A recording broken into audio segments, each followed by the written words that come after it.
What is resilience? The thing that makes other people look at someone and say, man, that person is great. I want to be like that person. I want to be more like him. That's somebody I wouldn't mind my son, my daughter marrying. That's somebody who I look up to. That's somebody who inspired me to be the person I am today.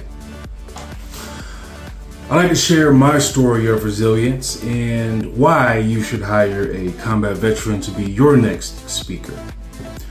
See, for me, resilience started in 2005 in Rochester, New York, when I was looking for a way out of the inner city.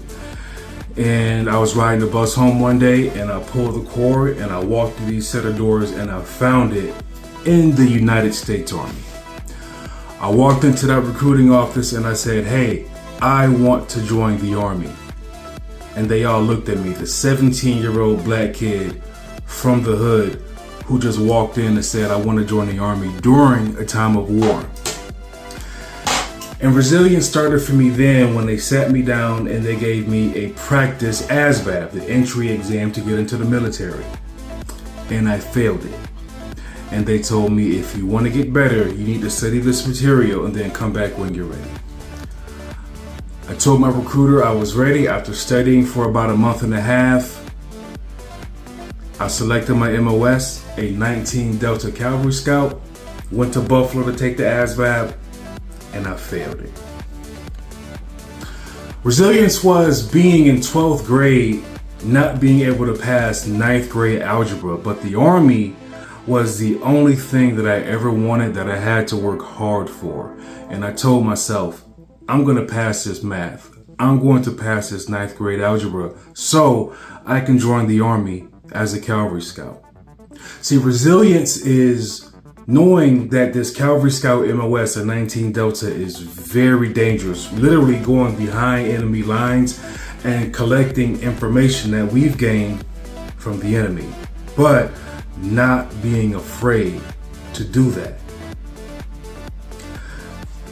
Resilience is finally being able to pass that ASVAB, being able to graduate from high school late because I had to go to summer school my 12th year, in 12th grade, and finally being able to join the Army as a 19 Delta Cavalry Scout.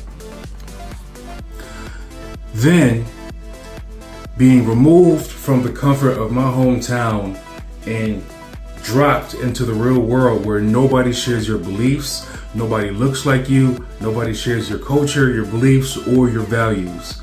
But knowing that there's a mission that's more important than all of us. Making friends with those people, some of these guys I still call my brothers to this day. Resilience is going to Iraq at 19 years old during the height of the troop surge in 2006, facing an enemy that sent us videos of them chopping Americans' heads off, sending videos to us killing Americans and saying, if you don't leave, you're next. Resilience was being the lead driver in my scout platoon, driving day and night in blackout drive, not knowing if you would see the sun at 3 a.m., but knowing what you're doing is important, and being in the lead truck, you're protecting your brothers in arms because they have families to come back home to, and learning that selfless service that, hey, you don't have a family, but these guys do. They have somebody to get back home to. Resilience is getting shot by a sniper at 20 years old and being told you will never be able to walk again. We may have to amputate your leg. You'll always have to use a crane or crutches or some type of orthopedic device to be able to walk again, but saying, watch me work. Watch me work. And still being able to do everything now that nobody said I would be able to do. Breaking those barriers every single day. Every year I get older. Resilience is starting a business and everybody laughing at your name because you don't have any agents in your speaking agency yet, but people not seeing the vision, only seeing where you are now and not where you want to be. Only you know that. Only you know that. For me, it's taking my memories of my best friends and my brothers in arms that I lost and self-publishing a book because you were told no one time and you said that your story is more important and you're not going to get told no over and over and over, because this deployment was about you, your family, and your friends, and there's nobody that's going to tell you that this is not good enough for our organization. So you self-publish, and one day you hope that your book will be amongst the other great military books out there and be regarded just as high. Resilience is using your GI Bill, that same 17-year-old kid that couldn't pass 9th grade algebra, using your GI Bill, going to school, and getting a master's degree in project management. Something that I didn't think myself I would be able to do. But being that soldier, we were always taught, no matter what, forward march. You're not going to get anywhere standing in that foxhole. Get out of that foxhole, grab your M4, and you charge toward the enemy, and the enemy is that way, not where you are now. Being stagnant gets you absolutely nowhere. Nowhere at all. Resilience is wanting to be a leader in your community and in your school, and hearing from other great leaders, joining the National Society of Leadership and Success and hearing one of the greatest stories of leadership that you've ever heard from Ariana Huffington, who created the Huffington Post and said, that's somebody who I want to be like one day.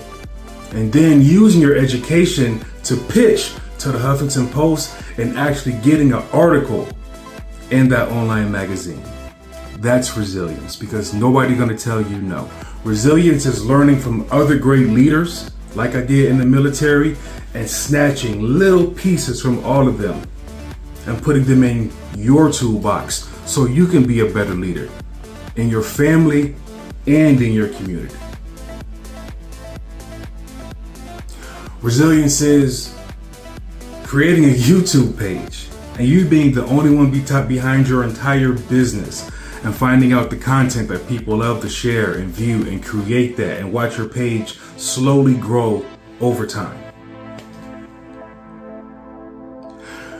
Resilience is being able to get on stage and tell your story of those people who aren't here anymore. Naming your business Lion Speaking Agency, because it takes a lot of heart to get on here and share these stories that some people may seem as deeply personal. But when I was in the Army, finding soldiers who were dead in their barracks rooms from suicide, telling the story of those soldiers who aren't here anymore to tell their story, having the heart to get on stage and talk about mental health, suicide, PTSD, leadership, and motivation, and hopefully motivating people so they can act in their own lives. That's what being resilient is all about.